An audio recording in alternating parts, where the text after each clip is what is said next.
Attention les filles, bonsoir et bienvenue dans la nurserie. J'ai le plaisir d'annoncer l'arrivée imminente d'un nouveau venu qui déchire sa race, votre petit frère.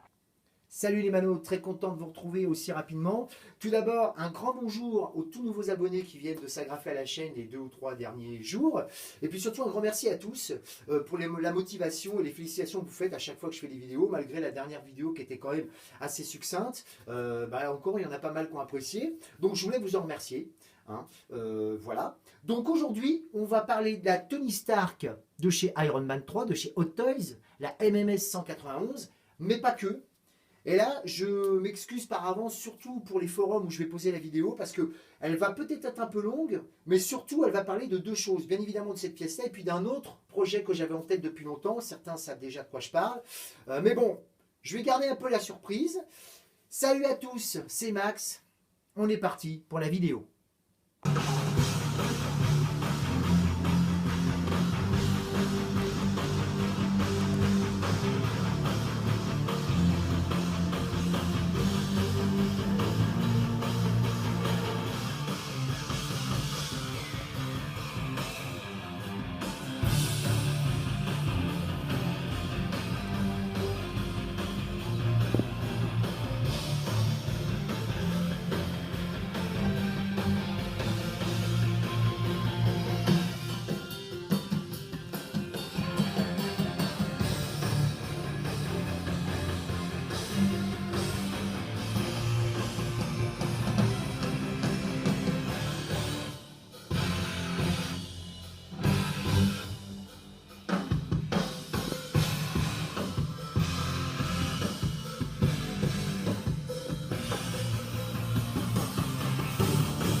Voilà, oui, donc un rapide coup d'œil sur cette pièce qui représente donc bien sûr le Tony Stark de Iron Man 3, je le répète, si je ne l'avais pas dit.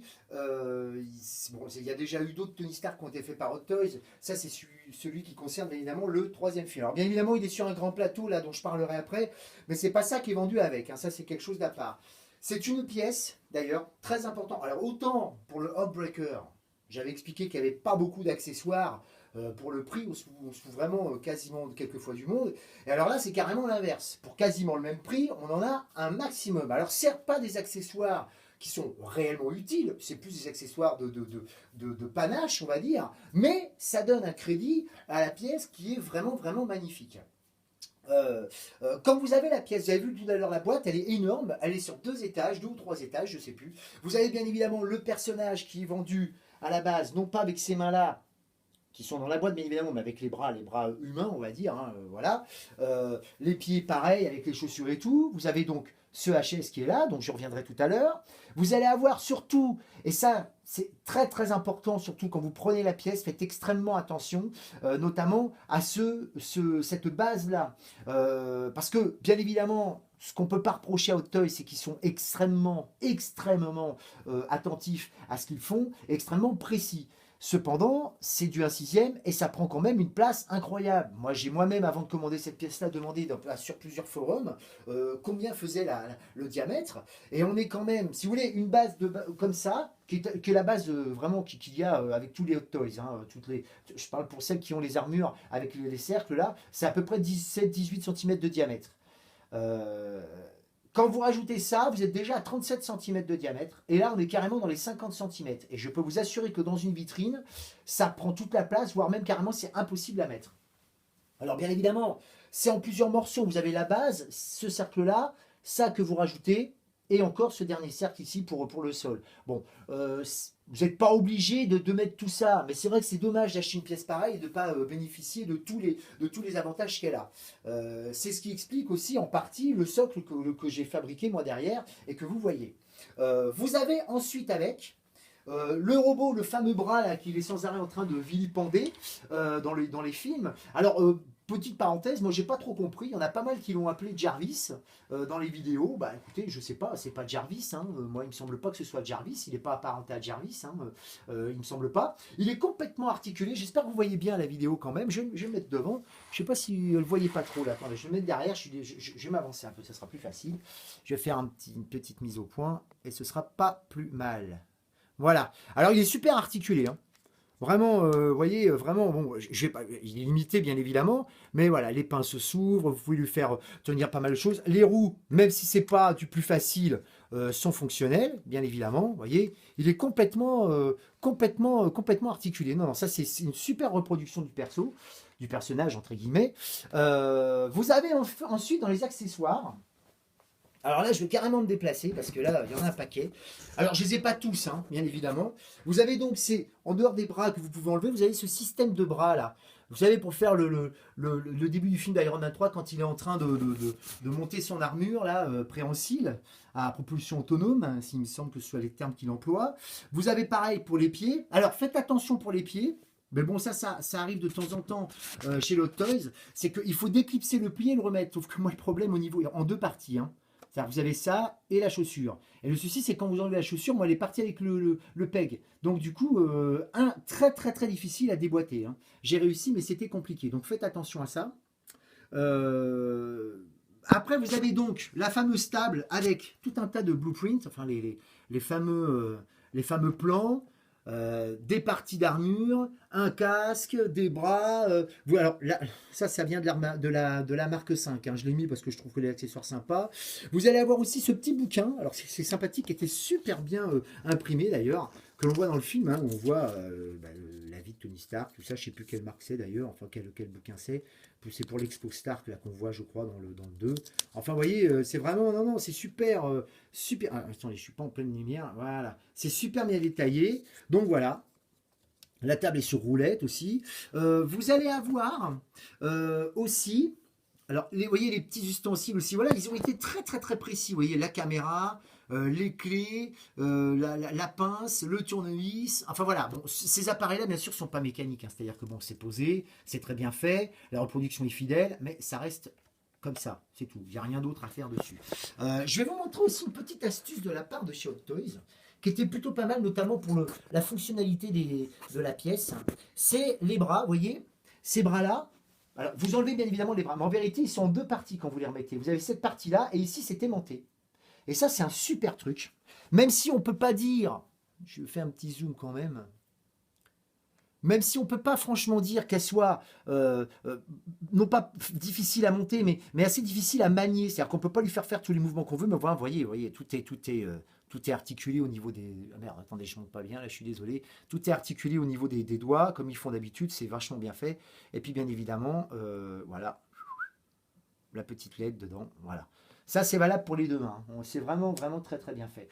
Je vais m'approcher maintenant pour le personnage, pour le fameux HS, qui est... Alors, bon, ça a été un petit peu critiqué.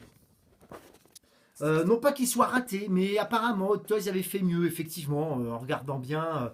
Vous avez effectivement, bon, on reconnaît le perso quand même, on reconnaît l'acteur et tout, mais je crois que ce qui choque, c'est pas vraiment la tête, c'est plutôt la coupe de cheveux.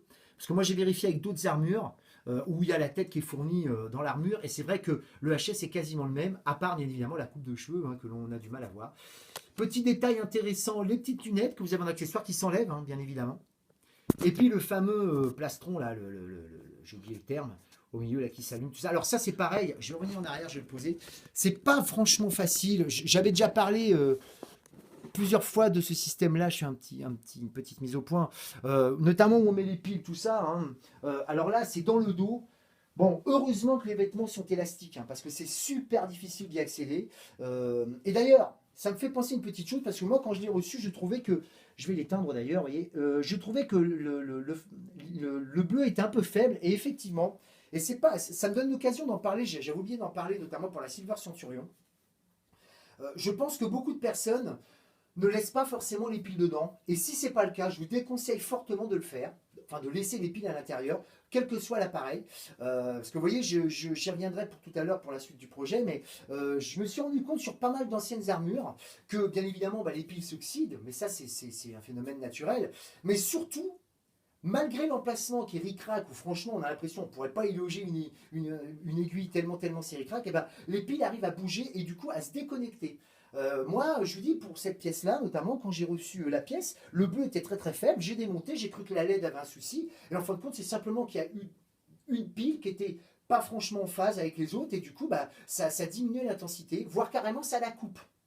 Donc je le dis accessoirement parce que je vous déconseille fortement de laisser les piles dedans. Bon là, je l'ai mis pour le feeling, hein, pour vous montrer, mais c'est effectivement quelque chose que je vais enlever par la suite. Hein. Voilà. Vous avez remarqué aussi le fameux socle lumineux. Alors là, c'est 3 piles, je ne sais plus le terme, c'est AAA, je crois, qui se mettent dessus. Bon, pareil, hein, évitez de laisser toujours dedans. Mais vous voyez, ça donne un crédit à cette pièce-là. Et cette pièce-là, donc, est pour moi d'abord une réussite, bien évidemment, mais surtout, c'est la cerise sur le gâteau du projet. Et là, je change hein, de l'appareil dont je vais vous parler. Hein, je change radicalement. C'est la cerise sur le gâteau du projet que j'avais en tête. Alors, je vais faire une petite édition, vous montrer et vous détailler tout ça.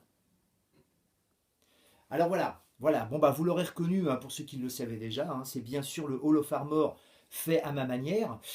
Rapidement, le Hall of Armor, c'est quoi? Bah, c'est tout simplement, vous savez, ces espèces de réceptacles, des espèces d'armoires où l'on place les figurines. Le problème, c'est qu'il y en a pour 100 et quelques euros pour le premier modèle, 70 euros pour le deuxième, fabriqué par Hot Toys. Ça fait cher, d'autant plus qu'elles sont vendues sans les armures. Donc ma méthode à moi était très simple, c'est de préparer un plateau pour mettre en avant les armures. Alors certes, c'est pas accurate, c'est pas exactement ce que l'on pourrait espérer, mais enfin j'en suis plutôt satisfait, d'autant plus que d'autres armures vont arriver. Et puis pour les plus avertis d'entre vous, vous vous rendrez bien compte aussi que les armures ne sont pas dans l'ordre, ou alors même carrément il en manque. Alors je vais faire un petit déplacement. Donc la marque 1 tout d'abord, la marque 2 de Iron Man 2, hein, pas de Iron Man 1, la marque 5, le War Machine, la marque 7, le Silver Centurion, le Heartbreaker, la marque 42 Diecast, le Iron Patriot Diecast. Voilà. Alors, bah pourquoi je ne les ai pas mises dans l'ordre? Bah parce que tout simplement, d'abord parce que je ne les ai pas toutes. C'est déjà, ça a l'air ridicule, mais c'est bien évidemment la première raison. Attendez, excusez-moi, j'essaye de replacer le bousin avant que ça tombe. Voilà, donc oui, bien évidemment, je ne les ai malheureusement pas toutes. Hein. Mais la deuxième aussi, bon, d'autres vont arriver. Hein. Je sais que la marque 3 en diecast va arriver, donc je vais la mettre à la place de la marque 5. Aussi, il doit y avoir le Igor notamment qui doit se pointer, qui sera carrément au fond. Alors bah, rapidement, qu'est-ce que j'ai fait? Bah, c'est simple, j'ai pris un plateau de 1m10 sur 1m10. Et d'ailleurs, pour bien vous montrer la taille que ça prend, vous voyez déjà derrière le Faucon Millennium ce que j'avais fait, ce qui est déjà une pièce déjà assez extraordinaire au niveau place. Vous voyez carrément celui-ci, il est encore plus grand. Voilà. Même sans vouloir penser à faire évidemment le vrai Hall of Armor et bien évidemment comment dire, avec le même nombre d'armures, parce qu'en vérité le Hall of Armor en plus de ça est limité à 7 pièces. Alors évidemment il y a le Hall of Armor numéro 2 qui est sorti, mais bon je vous le dis ça coûte cher, et puis là on va carrément monter à 2-3 mètres de haut, faut au moins 2 mètres de haut, donc il faut arrêter de dire n'importe quoi. Moi j'ai pas l'intention de mettre autant d'argent là-dedans, simplement des emballages. Donc voilà, bien évidemment là ça n'est pas terminé, c'est évident, mais je voulais vous le montrer quand même pour voir un petit peu l'évolution. J'ai commencé à mettre des photos sur les forums, et puis comme ça vous vous rendez un peu mieux compte. Et évidemment quand j'aurai vraiment toutes les armures que je veux, je ferai, si ce n'est une petite review, au moins quelques photos pour les mettre sur les forums et tout ça. Voilà.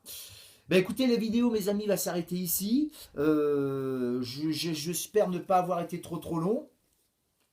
Si vous avez des questions pour le Hall of Armor, si vous avez des questions techniques, tout ça, je vous rassure, sûr, il n'y a vraiment rien de compliqué, mais enfin, n'hésitez pas à m'en poser. S'il y a des choses qui vous déplaisent non plus dans les vidéos, n'hésitez pas non plus à me le faire savoir. Je ne sais pas ce que sera la prochaine vidéo, ça sera la surprise, moi-même je ne le sais pas. Donc on verra bien. Je vais donc m'arrêter là. Je vous souhaite un bon week-end, portez-vous bien, et à bientôt pour la prochaine vidéo.